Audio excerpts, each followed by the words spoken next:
Um, I'll just say this week is going to be a little different than previous weeks. And there were two ideas. One of the ideas for this monologue was to have a short story, kind of like last time. That would be a Sherlock Holmes short story. Sherlock Holmes in the Case of the Missing States, where Sherlock uses a newspaper article from the London Times to deduce the reasons for the fall of ancient Egypt. And that was going to be a lot of fun, but I didn't have as much time as I thought to put into it this week. So I went towards the simpler option, but far more complicated, of my second idea. And my second idea is almost completely original. There's only one other person that's thought of this that I can find, and it's not exactly this, but it's similar.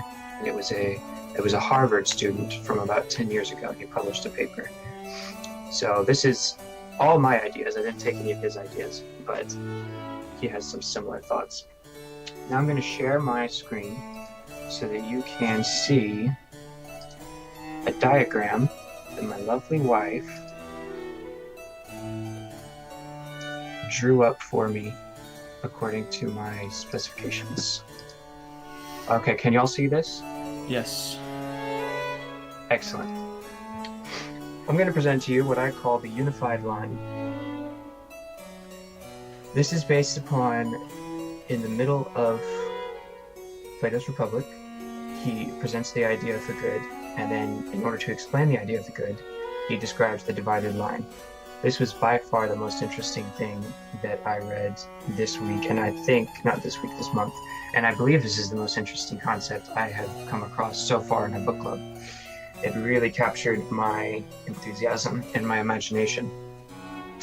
And one of the reasons why is I saw some incredible similarities between the description of reality that the divided line gives us and the standard model of particle physics, which is currently believed to be the best description of the universe we have.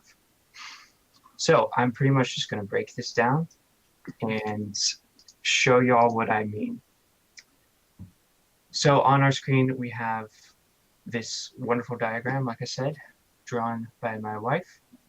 The divided line is in these two thirds of the page, and the standard model is represented on this other third of the page. And just to review, in Plato's Republic, he talks about the idea of the good, and the idea of the good for Plato in his Republic is kind of the answer to every question as I understood it. It related to his ideas on politics and justice because they were related to the answer to everything, which was the idea of the good. And it was really confusing, so confusing he couldn't really even describe it. So then he went into the divided line to give us a way of thinking about it. The divided line, I like to think about it starting at the bottom and then moving up. There's a middle line, that's what it's named for. It's named for the divided line, the middle line, where we have a left and right side. So on the bottom of the divided line, on the left side, we have images. And images, I put infinite because there's an infinite number of images. And it basically means you have to relate it to this side, imagination. So these are not exactly real things. These are ideas of real things or shadows of real things, but they don't really have a basis in reality as we observe reality. Reason for that is what we observe is located in the next level, sensible things or observable things. And Plato points out, which is very interesting, that the only reason we have observable things are because we have a certain amount of belief and trust in the fact that we are observing things. So images are shadows of observable things. And the reason I put creation over here is because you use your imagination to come up with these images. And usually it's in the form of what we would call art. It doesn't have to be art, and it's probably bigger than just the idea of art, but something like a picture or a piece of music, or even some mathematical calculations could be called a creative art, born in the imagination and represents just an image of an observable thing. So Down here, this is lesser in quality or resolution than what's here, observable things in the sensible realm. Okay, so we're going to move up. In order to move up, we cross this thick line. This line is thick because we move from observable reality, and images of observable reality is down here. We now leave the tangible realm, and we say that observable things, such as the chair, the person, the car, the cat, are actually just things that we sense or observe based on belief and trust of a more perfect version of that thing. And mathematics is what's used to describe the more perfect version of the thing we observe. So the chair, the person, the cat, the dog, the car, everything that we observe is actually just a representation based on belief and trust of our observations of a more perfect, more pure thing that is a mathematical form. So in order to have a conception of a mathematical form, it takes calculated thoughts. So pure mathematics is going to be kind of the only way to get a glance at mathematical forms. Finally, we have to make the final jump from mathematical forms to ideal forms.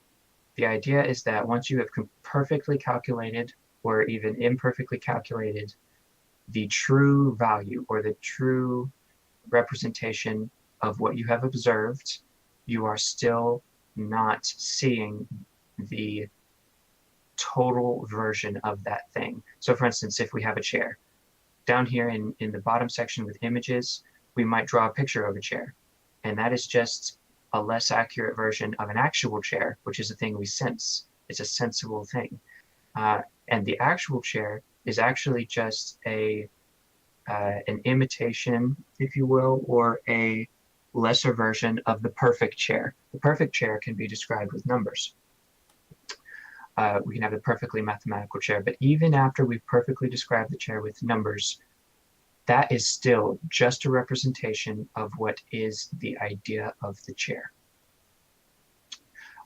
Stuff that falls up here, and I put divine reason, I'll talk about that in a second. Stuff that falls in the top tier is like ideas such as justice that the whole republic is about, or ideas such as love.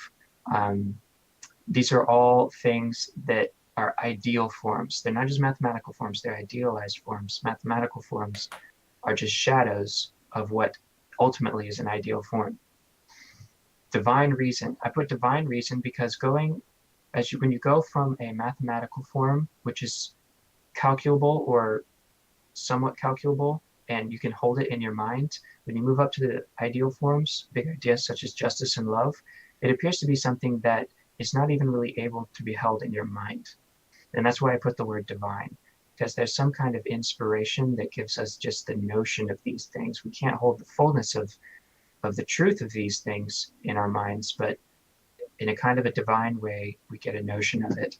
All of these things, all four parts of the divided line, are subject to the idea of the good, the ultimate answer, which somehow, don't ask me how, somehow an ideal form such as justice, love, truth, those ideal forms are themselves mere shadows of the good, the idea of the good. They are mere shadows of the idea of the good.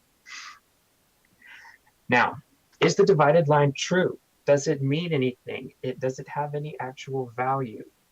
I argue that it is true and it does have actual value because of what we know from the standard model of particle physics.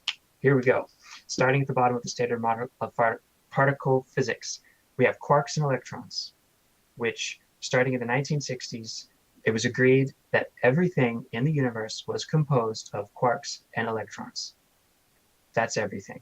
And I grouped it down here with images and imagination because this is where the infinite nature of the universe comes into play.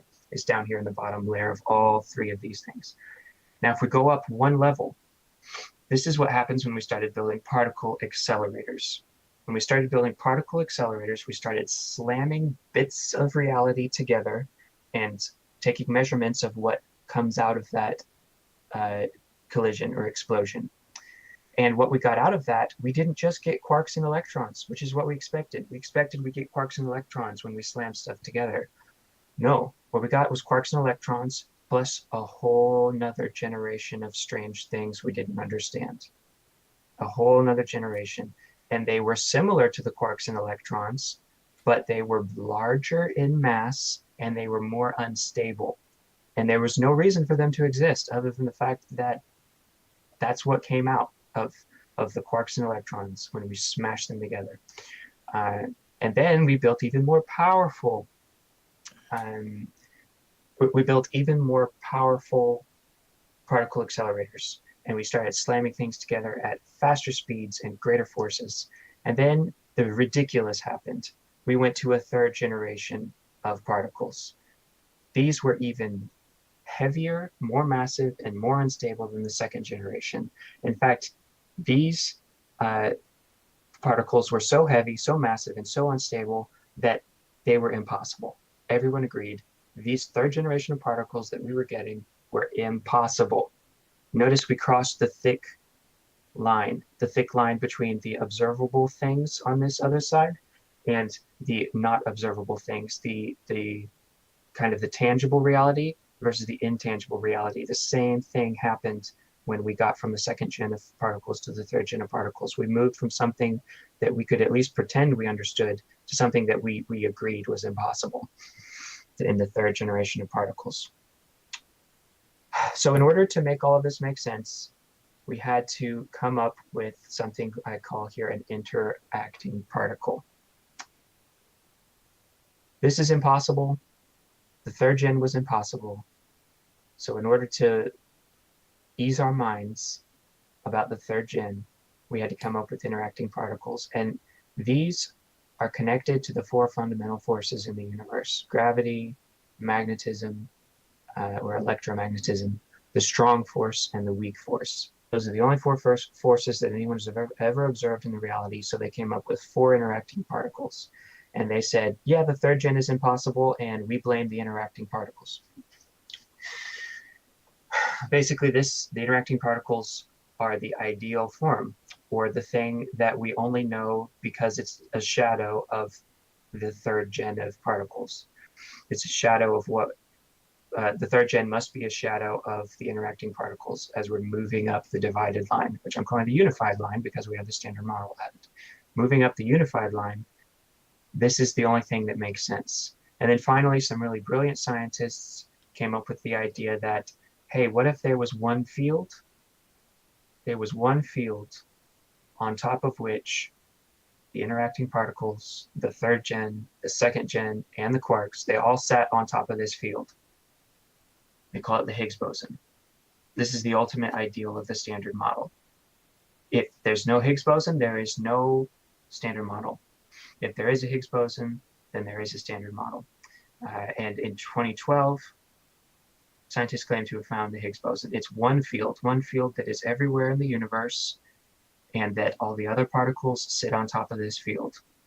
It is the idea of the good in this standard model of particle physics, which you don't even have to say particle physics. You could say standard model of the universe, because that is what it is claimed to be, standard model of the universe. Both of these models, the divided line and the standard model, they claim to be how the universe works. And my supposition in this monologue is that the standard model and the structure of the standard model, which is completely symmetrical and proportional to the ideas put forward in the divided line, support each other and prove each other. And so I present to you the unified line, no longer the divided line, the unified line. Thank you very much. Okay. I have a question, a critical thought question that I'll use from my own, but I think we'll ask it at the end so we can kind of put all this silly physics and stuff to rest for a couple minutes while we discuss y'all's critical thought questions. And then we'll return to my model for my last critical thought question. So Brandon or Jacob, would y'all like to go first? This week was tough. It was tough to come up with a question, like Jacob said. because a lot of it seemed pretty self-explanatory and believable. Um, but I basically have this idea that based upon these ideas of Plato regarding cognition, and his ideas regarding what is visible, what is sensible, uh, what is real. The question I asked is, what is the difference between knowledge and certainty? So, another way you could say that is, how do you know something is true? Uh, and this kind of goes back to Descartes, as Stephen and I discussed. And this statement he made is, I think, therefore I am, which is interesting because he's using the one of the more untangible things to prove his own existence. Uh, so, what conclusions can we come to from this dilemma? So that's the real question. What are some of the conclusions we could come to from the dilemma of not being able to see the difference between knowledge and certainty?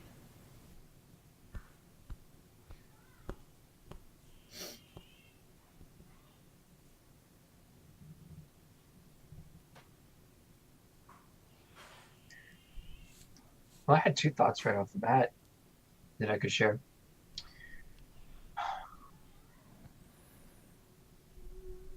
So your question brought up two ideas in my head. One idea was, well, if this is true, that there is a difference between knowing something and being certain of something. If it's true that there's a difference, then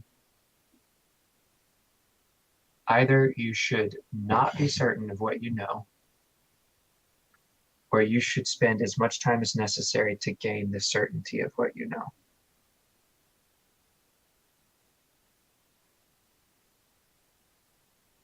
That's my gut reaction.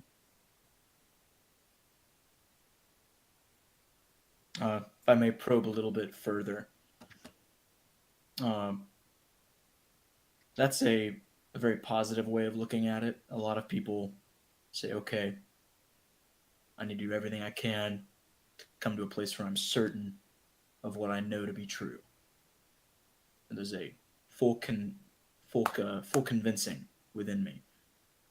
What might be some other reactions to that?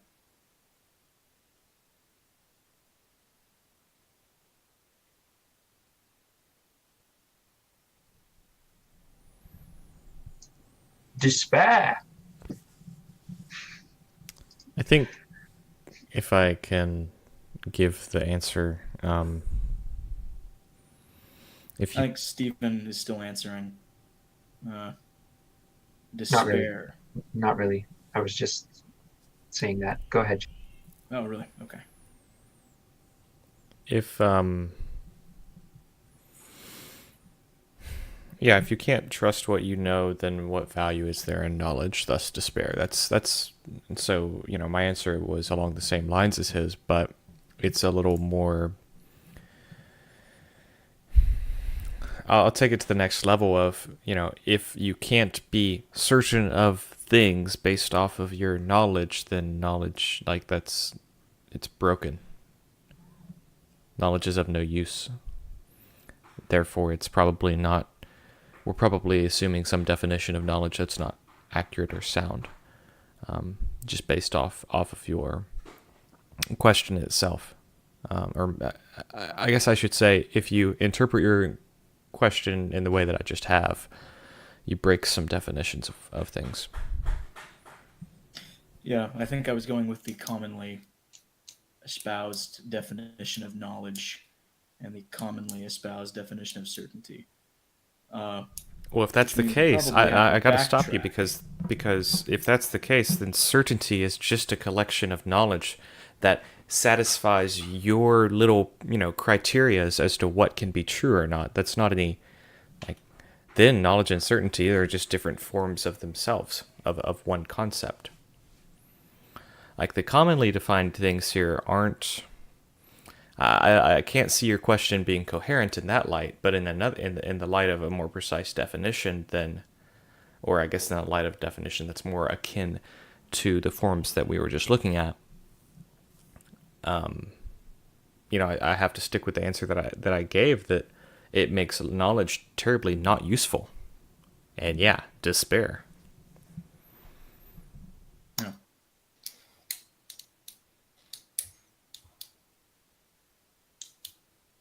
Well, there you have it.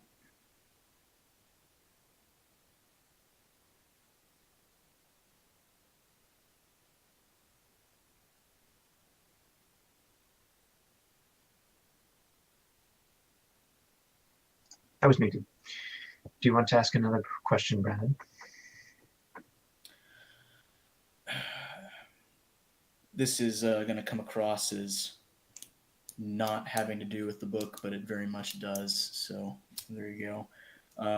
How does one strike a proper balance between being a man of thought and a man of action?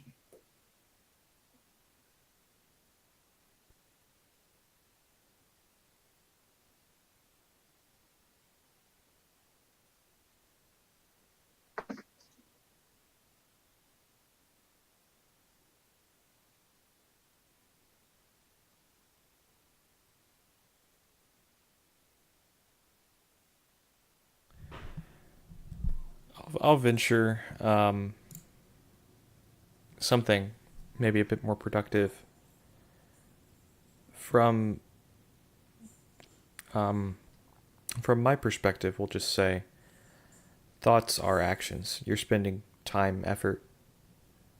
You're acting in the matter of pondering, considering, and for each person, they might be satisfied with a different quantity or depth of thought. And in fact, I could even see perhaps each person being satisfied with a different level of the dividing line in terms of thought before. And when I say satisfied, I mean that's the amount that they want and need to be okay with living out conclusions from their findings. So, with that bit of context to an answer, I'm afraid I'm going to take a strange utilitarian approach. But the metrics aren't all that clear. And maybe that informs future answers to your question, because the approach that I would suggest is one where your actions are optimally towards the goal, towards your goal, maybe the good, maybe. So you're going to spend as much time thinking as it takes in order to act in ways which are optimally for your goal or the good. And I guess I could draw a bit of a picture on either side of that, since we're talking about a balance here. If you spend, let's say, too much time thinking would look like already being at a place where you're satisfied with the results of your thoughts and yet still not acting, continuing to re-mull over the topic at hand.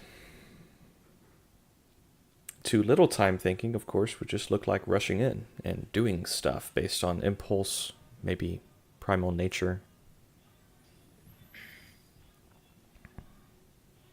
And you're saying that it's more likely to fall off into either chasm if one's goal is not properly aligned towards the good.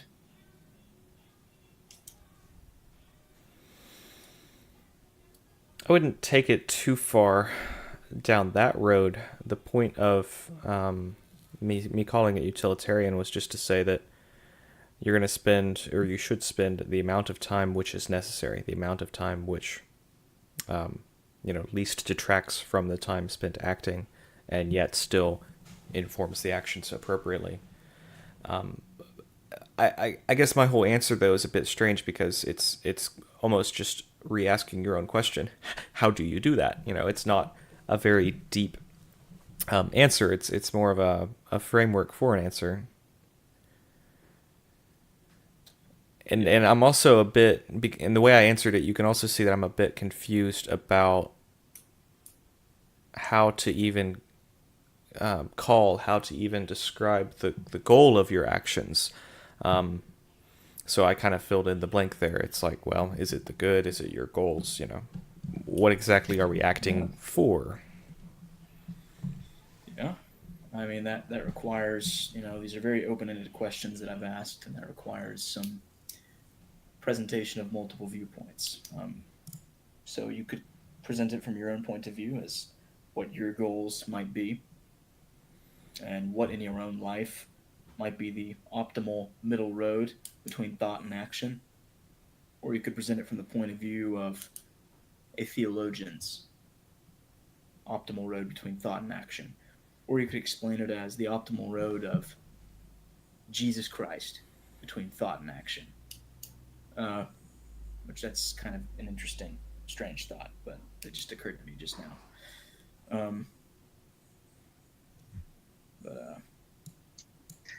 I could probably give a slightly different answer. Sure. Do you want to restate the question one more time? Be sure, though, that I Sure. speak to it. What is the proper balance between, or how does one achieve the proper balance between being a man of thought or a man of action? All right, I have two claims. First claim, if you live in Utopia or the perfectly just city, then you should only think just as much as it takes to allow you to act correctly. Act correctly as defined by your community or political institution. If you live in Utopia or the perfectly just city, then you should only think as much as it takes to get you to act correctly as defined by your political entity, where you're the force which is over and in control of your life. That's my first point. My second point is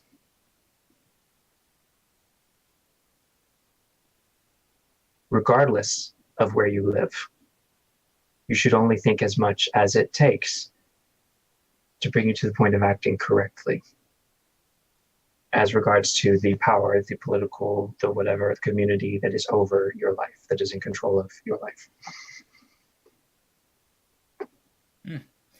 Can I ask Jacob a question now? Yeah. I may. Jacob, would you like to respond to that?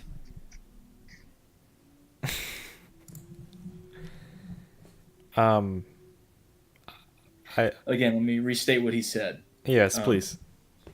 You only have to think as much. Well, pretty much you could just state it into one point, because he basically said the same thing about whether you were living within Utopia or the real world, quote unquote. You only have to think as much as is necessary to act correctly. This is seeming to assume outward correct action. No particular thought given to the inward action of the mind, maybe not the mind, inward action of the soul. I don't see anything of that in the things he just said. Yeah. And I think it was a cool answer. I like it. I just want to hear what you have to say about it. It might be interesting to hear that. 2 seconds. Sure. That made things interesting, Stephen. Thank you. Well, I was afraid that you actually misstated your answer, Stephen, because it felt like, and based on what Brandon just said, you gave the same answer in two different contexts that wasn't necessary to divide into those two contexts. But still, go ahead and go with the premises he set up. I can clarify that slightly if you want. Sure. In my mind, it was this way. I don't think I expressed it this way. In my mind, I expressed it as from the perspective of Plato regarding the perfectly just city, and from the mind of uh, More regarding Utopia. I think they would both say you only need to think as much as it takes to act correctly. I think they would both say that. And then New Thought, I say any society, you only need to think as much as it takes to get you to act correctly. That's why it's two thoughts. My guess at their opinion and then my own opinion. Okay. They are identical. Sure. Okay, so Brendan asked for my response to that. Yeah, that's very conformist of you. And if I was, on a talk show or a radio, I would pretend like that response was the quintessential epic mic drop moment that is all that needs to be said in order to refute you. But since I'm not,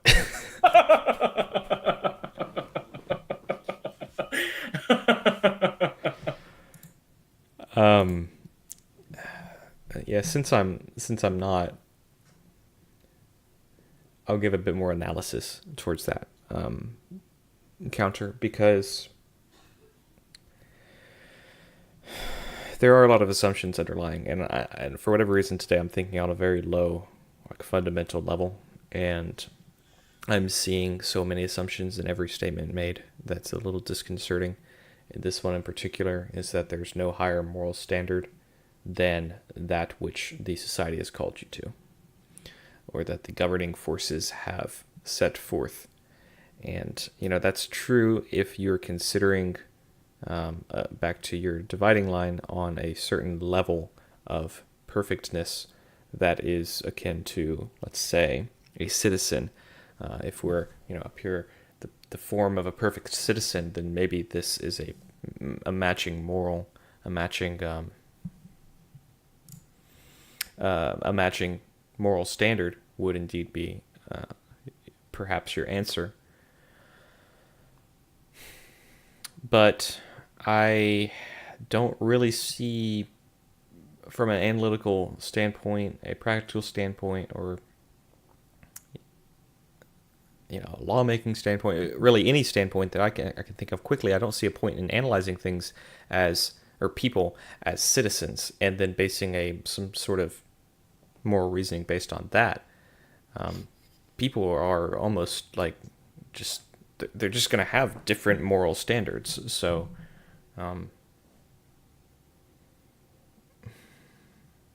yeah, I don't like your assumptions. It's partly my fault. The framework of the question that I established is kind of an Art of Manliness-esque article. I'm trying to help us think about, okay, what does it mean to be, I guess maybe even I'm thinking of productivity. Maybe even I'm thinking of how can you most help the world is the underlying question Yeah. behind men of thought and men of action. Is it better to be more a man of thought or more a man of action, or is there some sort of middle road that is more optimal than everything else? That's something I think about because, I look at my physique from a Platonic Grecian perspective, and I'm pretty much a failure. And I look at my thought from a Grecian perspective, and I'm pretty much a failure when it comes down to it. Because they had a very good balance between physique of the body and physique of the mind. So how do you achieve that? What can you do? Maybe this is a little bit too much grounded in the dirt, but I like our thoughts to be grounded in the dirt because that means it's real. Well, I will say your question is one that's at least extremely useful for positive personal reflection or introspection. And I guess there's no point in caring too much about semantics in answering.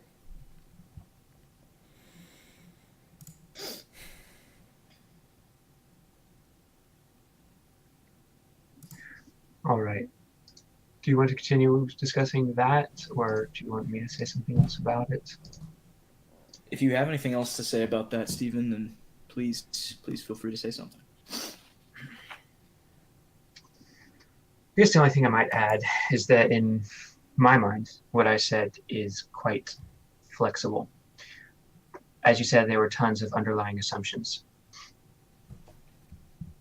But no matter what you take those assumptions to be, like no matter which way you go with each assumption, I believe the statement would still hold true. It doesn't matter how you defined the politics or the political entity that is over you. And it doesn't matter how you define thinking, as long as it's, somewhat the traditional form of thinking. And it doesn't matter how you define action, as long as it's at least the manifestation of thought in the observable world or in sensible things. For instance, you could change your mind as a citizen, to use your word, citizen. You could change your mind as a citizen by changing your political allegiance. And then the definition of being a good man would change, because you have to think just as much as it would take for you to do the right thing under your political allegiance that you have now changed, right? Because you could have the political allegiance which is naturally over you, or if, say, we get into religion, you could choose the political allegiance of being part of the community of Christ. And then who you are, or then you only need to think as much as will get you to the point of doing what is correct under the community of Christ. Anyway, it's just very flexible. Like, I can't offhandedly think of any definitions of the terms that would break the statement. Well, wouldn't you immediately be stuck to one allegiance? But why would you be stuck? Well, you said think as much as it takes to obey what's societally expected of you, what's politically expected of you, those sorts of things. So if you continually thought that much, then, and presumably obeyed in accordance with your thoughts, in accordance with what's expected of you, then I feel like you would always just do exactly what the society expected of you. That's where I'm getting stuck on your answer. Okay, I see that. And it would be true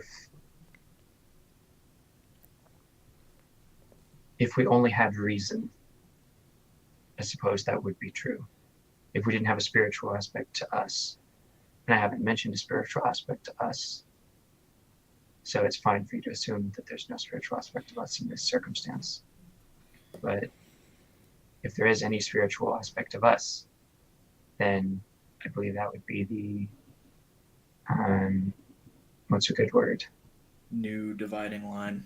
The catalyst which could move you from one political culture to a new political culture would be the spiritual aspect of your humanity.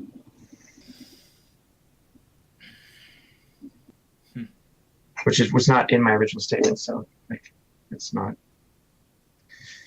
That's on me for omitting if it needs to be there.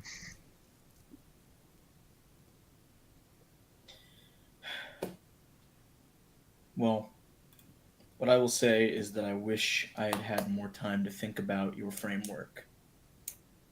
If I might just think about your framework over the rest of the duration of this meeting and come up with a question to ask in the general time given at the end, because it's very, I think your framework was very good, but none of my questions, I think, move forward based upon the premises you have laid out. I could give a critical thinking question at this point.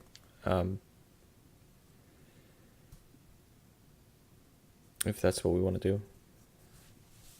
That is fine by me.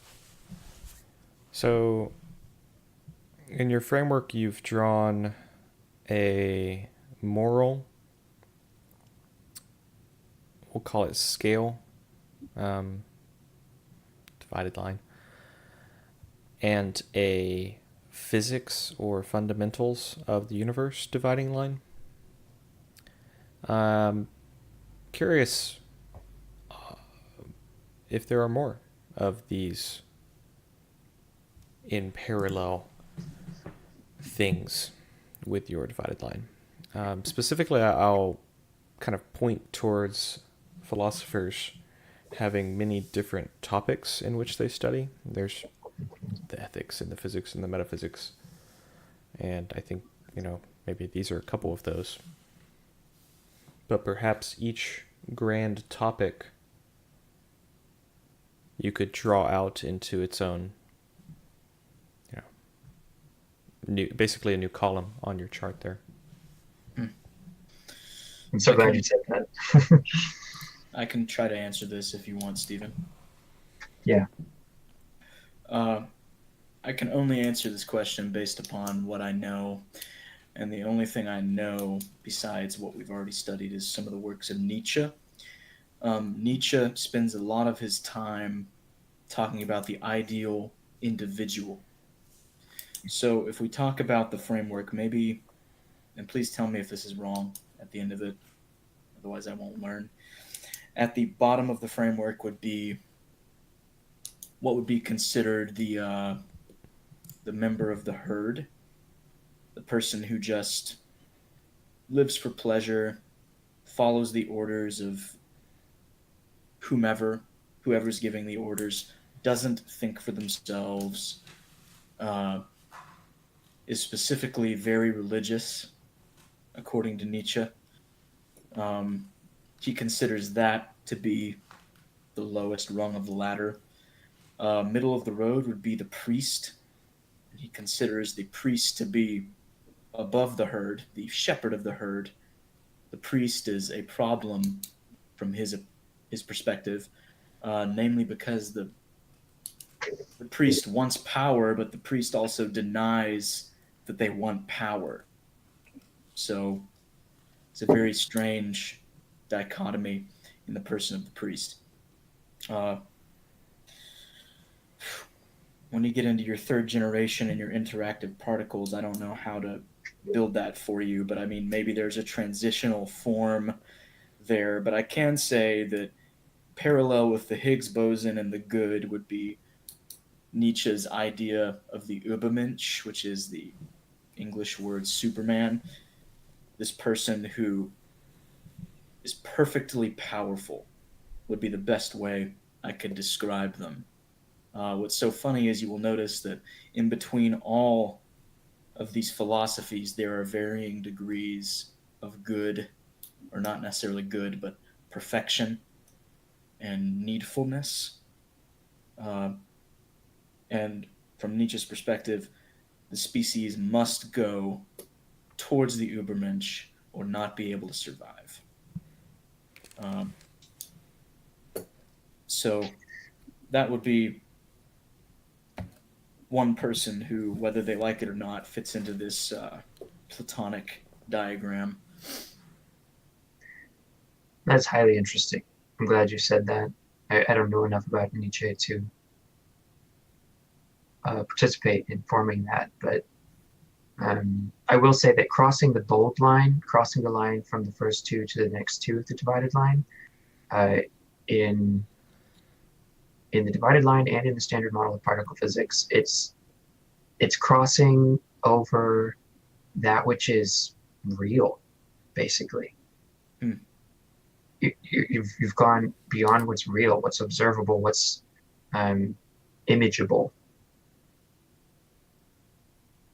And that was probably my first cue, the very first time I connected it to the standard model. The other reason that made me want to connect it to the standard model is the fact that it was four things of increasing or decreasing effort. I'd say it's four things that take increasing effort to conceptualize, followed by a fifth universal. Yeah. And it's the same number. It's four things of increasing effort, followed by a fifth, a universal. The question I would love for us to discuss is, if we were going to add another column to this, could we add a column that was I'll let y'all decide. Could we add a column that is spirituality? Think of it as a column of spirituality, or if it's more fun, could we add a column that describes Christian theology? I'm going to say we could add a column which is called God. I'm not sure about the two things you mentioned specifically. Well, then let's run with that. Yeah, what would that column look like? Well, the bottom rung in this column would be a shadow of the physical God. I would have to say that falls pretty definitively as Christian. A person who is a Christian would be an image of God. Now, you could argue that it's just any person, just from biblical obvious texts. But anyways, I'll go ahead and dissert up the scale, and then we can analyze a bit more. The second rung would have to be Jesus himself as the physical incarnation of deity. The third rung, I'm not sure whether I should go Trinitarian or philosophical. I'm going to stick with Trinitarian impulsively and call it the Spirit. It seems to me that, at least from my perspective of reality, and maybe if you could just download into your mind our previous discussions on Logos, it seems to me that the Holy Spirit actually would correlate with the mathematically formulated form of God. The ideal form has to be God the Father. Maybe the whole Trinity. That's probably the hardest point in doing this from a Trinitarian perspective, is this fourth rung here. It might be fun to try and analyze it as God the Father. And then obviously, the fifth universal is... nature of God, sum total. Yeah, all of it. Like that. May I attempt a analyzation of this framework? Yep. Okay.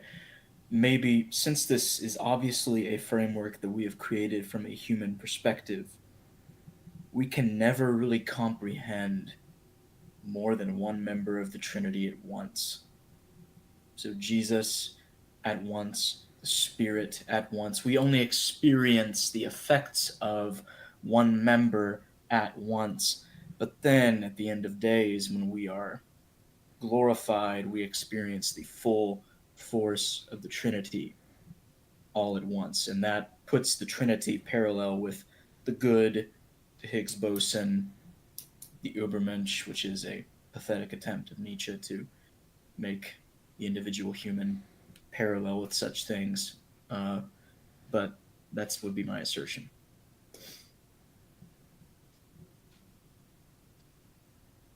So basically all I'm saying is the Trinity needs to be at the top. The full power of the Godhead. Yeah, I think the full personage of God, obviously, I mean, if we're calling the column God, that's the fifth universal that we find. And maybe if you wanted to be more descriptive in your definitive in your explanation of that, you could say the supernatural being. But I feel like you would just go down the route there of using all the names of God to describe him, so you would have 50,000 rungs of the ladder. Yeah, you don't need more rungs. One thing you could do, I really like how the bottom two rungs that Jacob described are Christians and then Christ, because that obeys the bold line rule of moving from the tangible to the intangible, or the physical to the non-physical. I really like those bottom rungs for certain. And having the Spirit be the next rung, that's also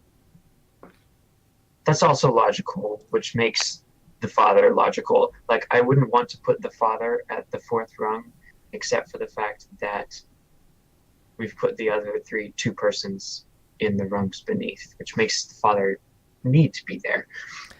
The top, we could even say that the Trinity is a faulty, or no, the Trinity is merely a shadow of what is the nature of God, right? That's how we choose to describe something that we cannot understand. We say the Trinity. So therefore, the Trinity is the shadow of the true nature of God. So the true nature of God must be the top, the universal, the true nature which we cannot even get a glimpse of. Which would make, so if we did a top-down approach, which I don't like a top-down approach usually, but if the true nature of God is the universal, then the next rung would be the Trinity sum total, right? But then I'm not sure how we would keep going down the line. Yeah, my initial analysis, the more I'm thinking about it, is actually more and more okay. I'm more okay with it now. The ideal form of God being God the Father makes perfect sense to me. God the Father is the personage of God who does the creating in a way, at least the ideation. He's the personage of God who has any.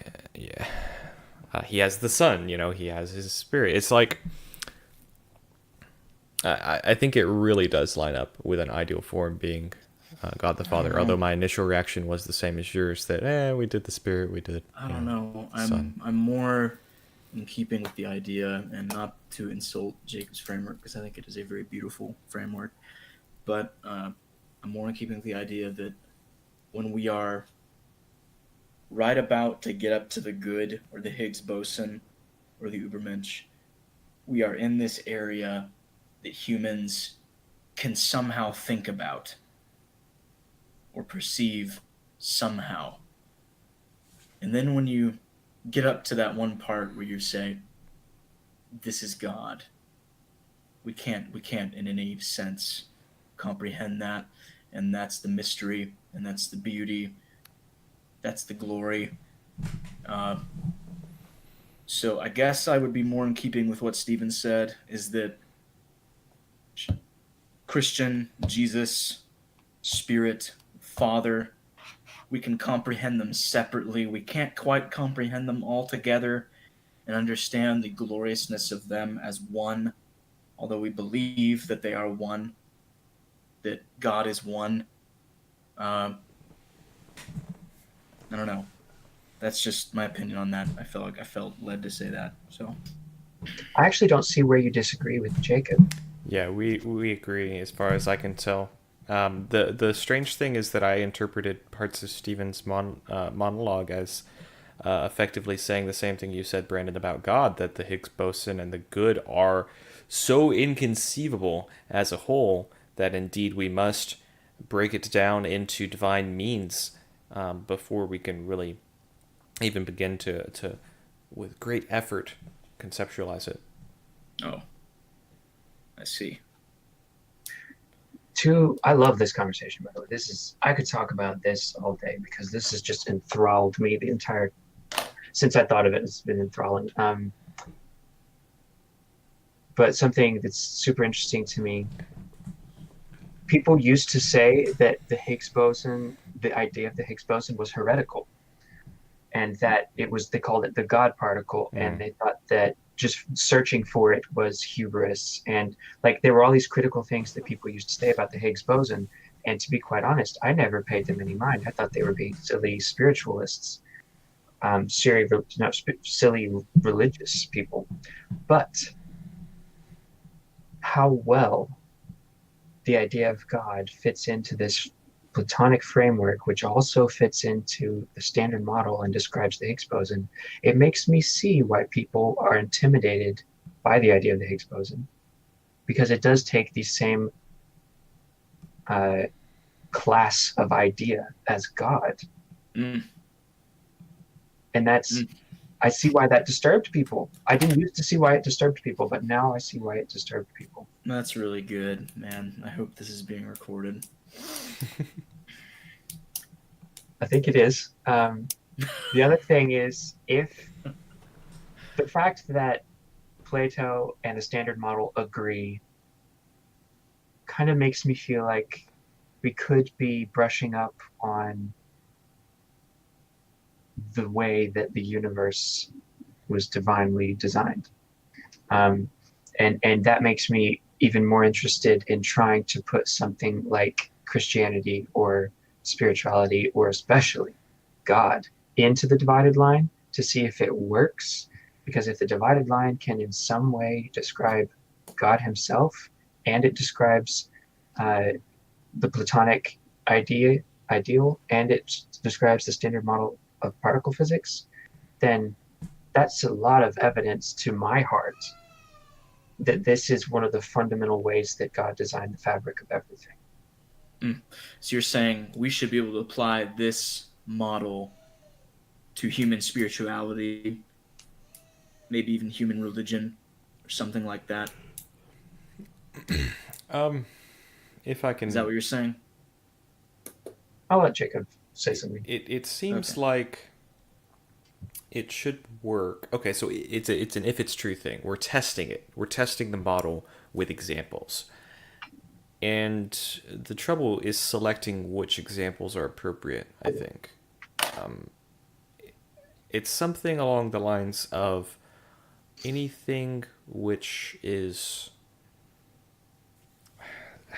like natural in a very um, both natural and fundamental, like quintessential. Like I don't know.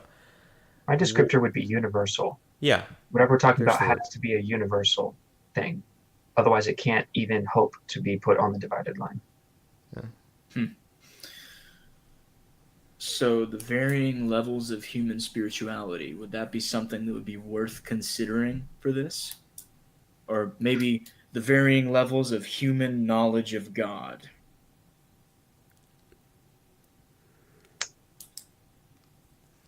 Well, putting the Christian theological God on the divided line is great for Christians. It gives us, warm feelings and awe, helps us, you know, glorify God even more as we come to new types of understanding Him. That's great. But if this was an evangelical tool or something that was like a proof that humans are spiritual, then it would be utilitarian in a whole new different way. Hmm. Maybe the varying levels of human existence. That's what I was Huh. thinking. You could actually put humans themselves on this. Ooh, And that would be so interesting because then you would have a parallel between the good, that's the Higgs boson, God, and people. Well, that's I've so already interesting done one. because Brandon, do one. yeah, Nietzsche tries to do that. Nietzsche tries. He attempts, and that's what I'm stuck on. Is he skipped over one quadrant, that quadrant that's parallel with third generation mathematical forms and calculated thought. But maybe the first one is the human who lives for pleasure. That sounds very platonic, but that human only considers what is going to bring them happiness in the moment. They don't consider anything having to do with long term thoughts, or eternal thoughts may not even cross their mind at all. The idea that the human soul is immortal probably doesn't cross their mind. I sense Jacob wanted to say something about that. Wouldn't it be a little more of a meta-analysis than that? And I'm perfectly fine Sure. with what you're saying, but maybe you should take it as the part of the human which has no consideration for deity, rather than Ah, make it humans. universal. Make it universal. Yeah. Exactly. Oh, that's good. Okay, the part of the human that has no consideration for anything besides that which pleases the body. Uh, is that a good way to say that? Yeah, I'm curious what your four levels are going to be here. Could you just develop that? Sure. Okay, keep going. Keep just. I love listening to this. Okay, the second level would be that. I'm just going to copy Wayne Grudem here, uh, and I'll try to extrapolate on it. The second level, that which pleases the human mind. Um, So that which pleases the human body is that which the human seeks. If a human lives within that quadrant, they only seek that which pleases the body, their body. If they live in the second quadrant, they mainly seek that which pleases their mind. That could be an ideology, uh, or a religion. Um, I like that because it's also a tangible aspect of humanity, and we're below the bold line. so it needs to be tangible. Yeah. Then things get crazy. That which pleases the human spirit. So you could argue that the emotions are connected to the spirit. Uh, so this person would feel their spirit moved by oratory or music or poetry. Um, and there are certain spirits that exist in those things, and that's I don't know, that it's that third quadrant gives me the most trouble um, in defining. But then the That's not fourth actually quadrant, bad, yeah, because if you think about how the lower quadrant is always a shadow of the next quadrant.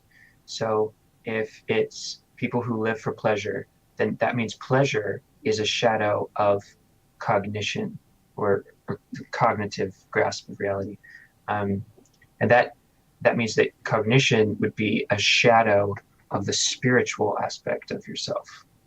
Your mm, mind is just a shadow of what is spiritual about you, right? So yeah. that could be good.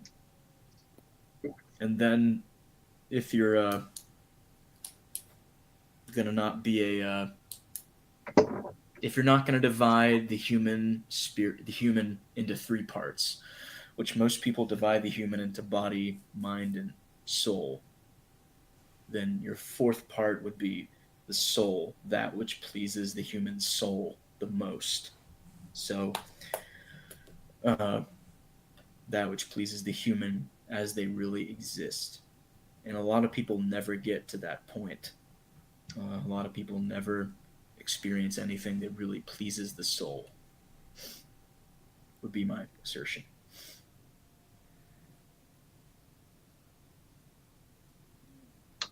Wait, so then what's the fifth, the universal that tops it all? Uh, ooh.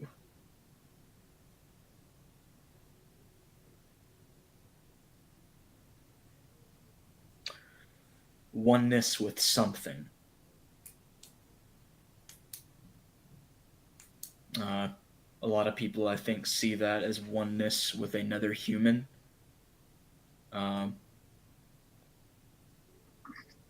a lot of people see that as oneness with a spiritual being.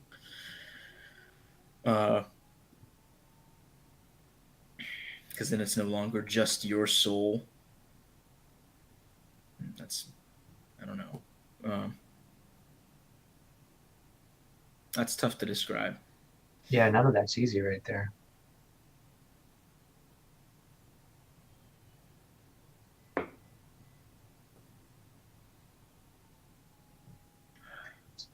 So if your sensations are a lesser form than your thoughts, or your cognition, your thoughts, and your thoughts are a lesser form of your spirit, and then your spirit is a lesser form of your soul. I don't know if I get the last jump. Perhaps your soul is just an offshoot of that which is divine, the divine image. Your soul is literally a deposit of divinity. Huh. So couldn't then the fourth be, well, if you're a Christian, then the fourth has to be the image of God, God right? Himself, The perhaps. image of God, if you're a Christian. But if we're just talking about humanity, then we have to think of a different way to say that. Uh, Nietzsche comes at it from the other end of the spectrum, Superman, which is purely individualistic. So maybe we find a way that's in the middle of the divine individual and the divine being. Okay, what if we change the words? There's the levels are physical pleasure, but I'm just changing the words. Physical Sure. pleasure, mental pleasure, spiritual pleasure. What's the last pleasure? Ooh. Is it the perfect pleasure or something like that? What's the last pleasure? John Piper says worship. No, I'm kidding. Well, it is useful, I think, to describe it from a Christian perspective in this case because we have so much theology to analyze it. Um, so, with that in mind, it would be, yes, worship with God, but more specifically, like what Brandon initially said, I'm quite okay with unity, oneness with God. I think that has to be, if we follow here, that's all that I'm seeing for the fourth line. Or fifth. Or the fifth. So then the fifth is just humanity, isn't it? Well, yeah, that's what we're calling, yeah. Maybe the fifth is human perfection. Maybe we call it that. Ideal humanity. Maybe the fifth is ideal humanity. Yeah, yeah. Because again, if this is based upon the premise you stated at the beginning, if it's uh, an evangelical tool, we can't say, oh, oneness with the divine or unity, even though that's something that really gives us lots of good feelings and we agree with. Maybe ideal humanity. Or It's, you have to have something at least a little descriptive, I think. yeah, ideal humanity is so vague. And that's the idea. It's closer. Even New Age people would say, oneness with eternity and stuff like that. So we could probably figure out something along those lines. Language is so. At that point, language fails. Yeah. As it does in most of these, all of these. It does in all of these. Like the words ideal form, the words interacting particles, those, all of those fail to give us perfect clarity. Man. That's pretty thunderous.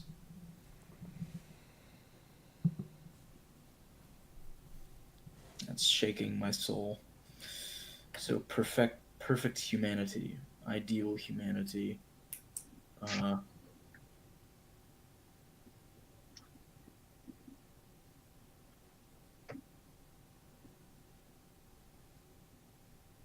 Humanity without blemish, if you wanted to say it another way. I don't know, we're running into the same problem that we had with the Godhead, and with the good, and with the Higgs boson and the Ubermensch. We don't really know how to describe it, but it feels like there should be a way to describe it.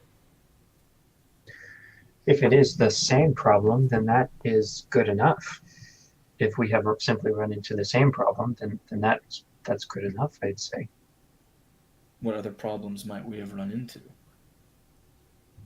Or if we're just falsely throwing something on this line that isn't actually proportional or descriptive, or something that doesn't belong on the line. It's not in the same class or category or kind as what's on the line. That would be another flaw that could happen. I'm not saying that's what we did.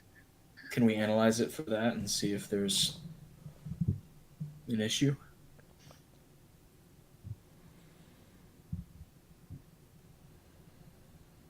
Well, the rules here are each level is more difficult to conceive than the last, and each level is a more clear or a better picture than the last, which is somehow it's that duality. It's more difficult to conceive, and yet it is the more perfect version. It's more true, yeah. It's literally a step away from reality or our conception of reality and a step towards the truth.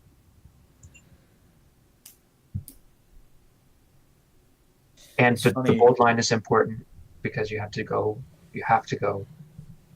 from the real to the non-real. And that's only important in as much as it affects our world right now.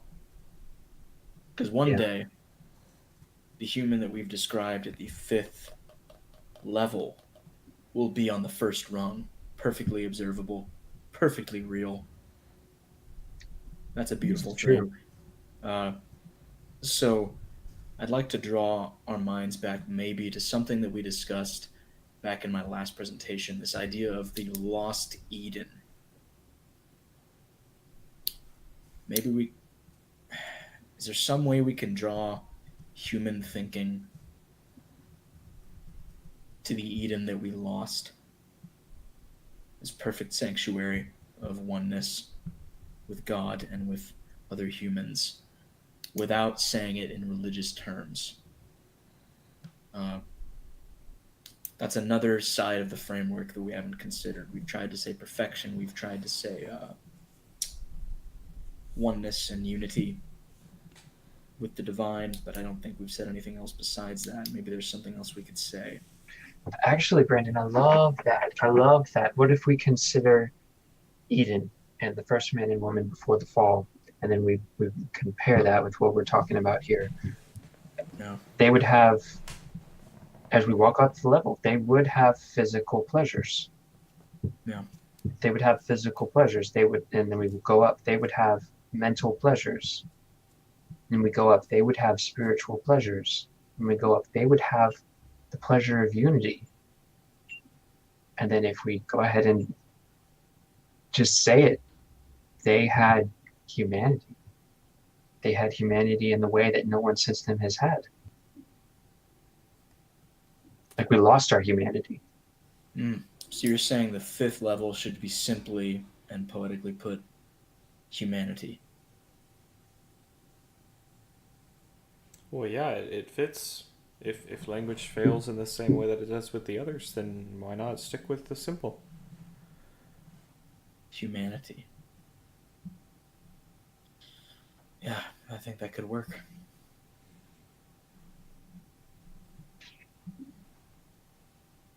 Yeah, it's wonderful. Makes me so happy. I love all that. Yeah, same here. And we finally had one of these things divulge into a good theological, spiritual, speculative, or not speculation, but conversation. But, Aquinas is going to make a lot more sense of this when we finally go into him. That was the most scientific theological discussion I've ever had. That was good.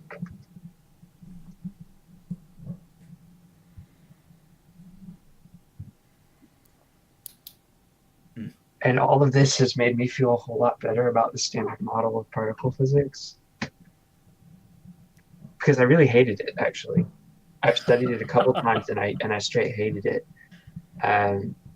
But this makes me feel so much better about it, especially the bold line. I love the bold line that represents the crossing from the real to the not real, from the observable to the not observable, because that allows me to consider the standard model, the parts of the standard model that are ridiculous. It allows me to consider them because I believe them to be not real, in the same way that everything else is real.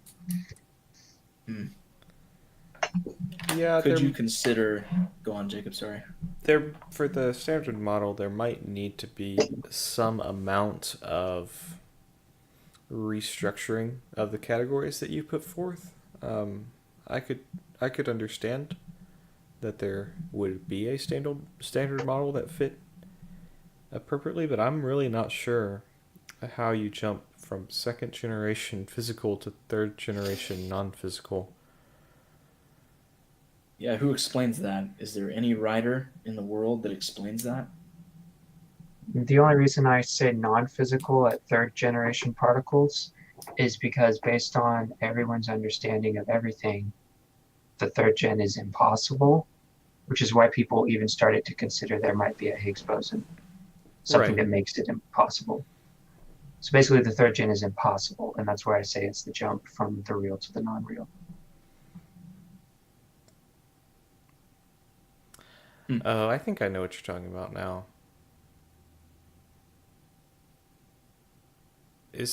I'll have to look if there's a The third gen categorization of is third gen stuff. massive. The There's third like gen is hundreds and hundreds massive of in things in the weight. third gen. What name have we given the third gen? The third gen, you mean on the divider line? Yeah. Is there another Oh, name that we've given the third gen besides third gen? oh, when I say third gen, I'm talking about there were literally, okay, if you ever look at a standard model of particle physics, it's going to look like the periodic table of elements, but much smaller. And there are four columns. They're not, in this case, they're rows, but there are four columns on the standard model. There's the first column, which is quarks and electrons, and then there's the second column, which is literally a perfect mirror of the first column, except higher masses and they're more unstable. And then there's another perfect mirror. All the same particles that are in the first column are repeated in the second column, and then they're repeated again in the third column. But this time they are so massive and so unstable, the third column on the standard model is impossible. It is impossible. And Perfect so then mirrors. they literally threw a new column on there and said, well, this column is what we're going to attribute the fundamental forces of nature to. They just threw it on there for no reason, almost. Still, Yeah, perfect it was mirrors. idealizing. They're like, you know what? Let's just idealize the four forces that we know and call them something, one thing, a unified thing. Yeah. And then they use the terminology of particles to describe the forces actually interact with things on a finite level. Yes, and none of them are actually particles. They're all actually fields. Yeah. If we wanted something more palatable than the Higgs boson on the top, we could say the field. Because as far as particle physics is concerned, existence is just a field. Could you just say the God particle too? That would help people like You could me. say the God particle, yeah. Yeah, completely Wow, completely reasonable thing to say in this circumstance. that's just incredible. Wow, this has completely blown my mind. All of this. Hmm. But Plato, what blows me away is that he pulls the divided line out of seemingly nowhere. You know, there's no he's watching everyday Greek life pass by, and he pulls the divided line out of it. Mm. Whew. Jeez. That's genius, the likes of which I have not yet encountered. Well, It at least rivals Einstein and his theory of relativity. yeah, it's pretty profound. And I didn't really realize how profound it was until just now.